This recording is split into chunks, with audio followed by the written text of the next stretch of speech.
मुख्यमंत्री फडणवीस अजित पवारांच्या अर्थखात्यामध्ये घुसखोरी करू पाहत असल्याचा आरोप करत रोहित पवारांनी खळबळ उडवून दिलेली आहे। सरकार स्थापन झाल्यापासून महायुतीतील तीनही पक्षांमध्ये आलबेल नसल्याची टीका विरोधकांकडून सातत्याने केली जाते।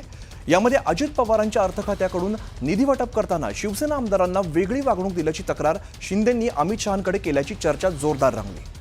आणि अशा वेळेला आता मुख्यमंत्र्यांनी मुख्य आर्थिक सल्लागार पद नव्याने तयार केलं असून त्यांचे विश्वासू मानले जाणारे प्रवीण परदेशी यांची नेमणूक केलेली आहे। यावरून रोहित पवारांनी ट्विट करत जोरदार निशाणा साधलाय। आर्थिक सल्लागार परदेशींना राज्यमंत्रीपदाचा दर्जा असलेलं पद निर्माण करून अजितदादांच्या अर्थखात्यामध्ये देखील घुसखोरी केल्याचा आरोप रोहित पवारांनी केलाय।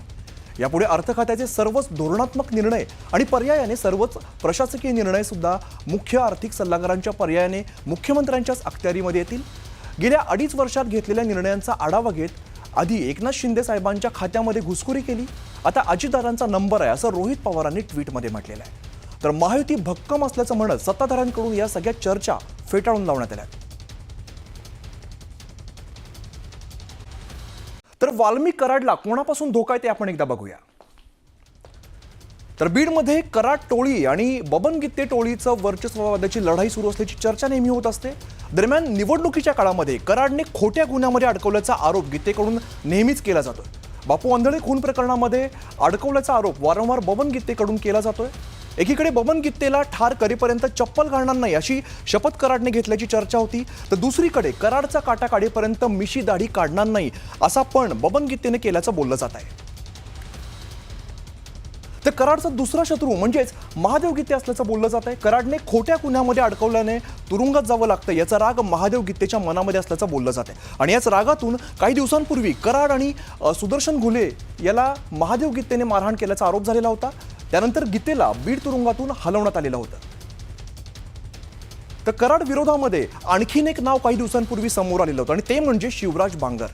शिवराज बांगरने कराडला जीवे मारण्याची धमकी दिली होती आणि या बदल्यामध्ये त्याने कराडकडून 15 लाखांची खंडणी उकळल्याचा आरोप झालेला होता। मात्र आंधळेने आपल्यावरील सर्व आरोप फेटाळून लावलेले होते। तर पुढे कराडचा पुढचा शत्रू बाहेरचा नाही तर त्याच्याच टोळीतला असू शकतो अशी सुद्धा चर्चा सुरू झालेली आहे। वाल्मिक कराडमुळेच आता तुरुंगवारी जन्मठेपेची शिक्षा भोगावी लागू शकते आणि यातूनच या रागातून कराड गँगमधील कोणीतरी जवळचाच माणूस त्याचा काटा काढू शकतो अशी एक शक्यता सध्या बीडच्या सगळ्या वर्तुळामध्ये सुरू झालेली आहे। किंवा कराडचा काटा काढल्यानंतर त्याच्या जवळच्या कोणाला फायदा होऊ शकतो का या अंगाने सुद्धा बीडमध्ये विविध चर्चा आता रंगू लागलेल्या आहेत।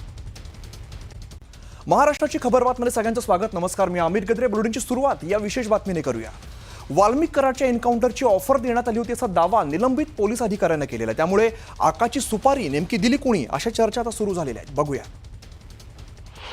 ज्याप्रमाणे मला ऑफर दिली होती एन्काउंटरची वाल्मिक कराडच्या, त्यावर मी नकार दिला। म्हणजे एवढं पाप होणार नाही, म्हणजे 10 करोड 20 करोड 50 करोड अशी एक ऑफर देतात। तुम्ही बोलाल तेवढी ऑफर असते त्या एन्काउंटरला। बीडमधील निलंबित पोलीस अधिकारी रणजित कासलेंचा हा व्हिडिओ सध्या प्रचंड व्हायरल होतोय। ज्याप्रमाणे मला ऑफर दिली होती एन्काउंटरची वाल्मिक कराडच्या।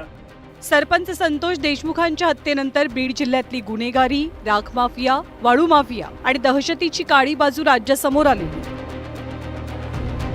त्यातच बीड जिल्ह्यात आका या नावानं कुप्रसिद्ध असलेल्या वाल्मिक कराडच्या एन्काउंटरसाठी कोट्यवधींची ऑफर दिल्याचा दावा कासलेंनी केलाय।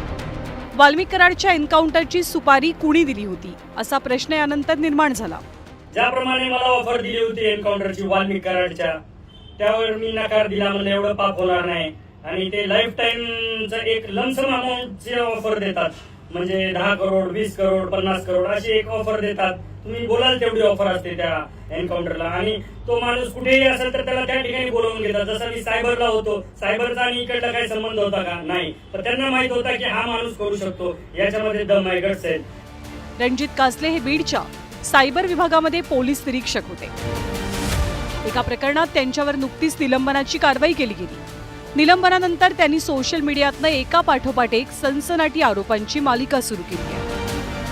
मात्र कासलेंनी आता वाल्मिक कराडच्या एन्काउंटर संदर्भात केलेल्या गौप्यस्फोटामुळे बीड जिल्ह्यात चर्चांना उधाण आलंय। रणजित कासलेंच्या एन्काउंटरच्या दाव्यानंतर आधीच्या काही घटनाही चर्चेत आल्या। बदलापूर लैंगिक अत्याचार प्रकरणातील मुख्य आरोपी अक्षय शिंदेचा 23 सप्टेंबर 2024 ला एन्काउंटर झाला आणि लैंगिक अत्याचार करून हत्या करणारा आरोपी विशाल गवळीनं 13 एप्रिल 2025 ला तळोजा कारागृहात आत्महत्या केली। एन्काउंटर आणि आत्महत्येच्या दोनही घटनांवरनं विविध प्रश्न उपस्थित केले जातात। त्यातच रणजित कासलेनं वाल्मिक कराडच्या एन्काउंटर संदर्भात दावा केल्यामुळे जोरदार राजकारण सुरू झालं। Bureau report, news 18 Lokmat.